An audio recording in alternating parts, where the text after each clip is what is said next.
Bismillahirrahmanirrahim. Assalamualaikum warahmatullahi wabarakatuh.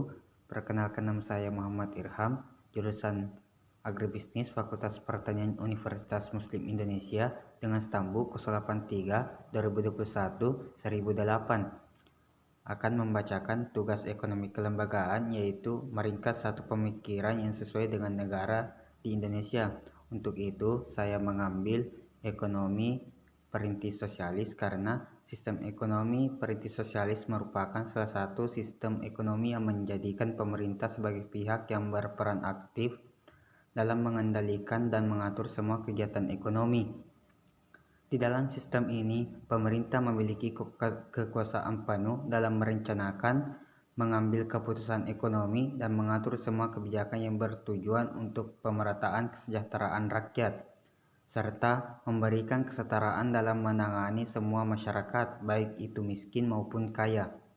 Dalam sistem ekonomi sosialis, pihak pemerintah memiliki peran yang cukup besar dalam berbagai kegiatan ekonomi, di mana pihak pemerintah membatasi kebebasan hak individu dalam memiliki sumber daya produksi.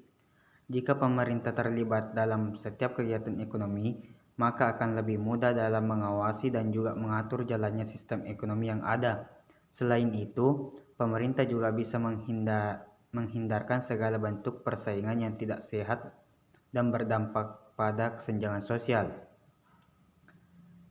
Ekonomi kelembagaan kaum perintis sosial memiliki beberapa prinsip, yaitu negara memiliki hak milik atas alat-alat produksi, proses ekonomi berjalan berdasarkan rencana yang telah dibuat.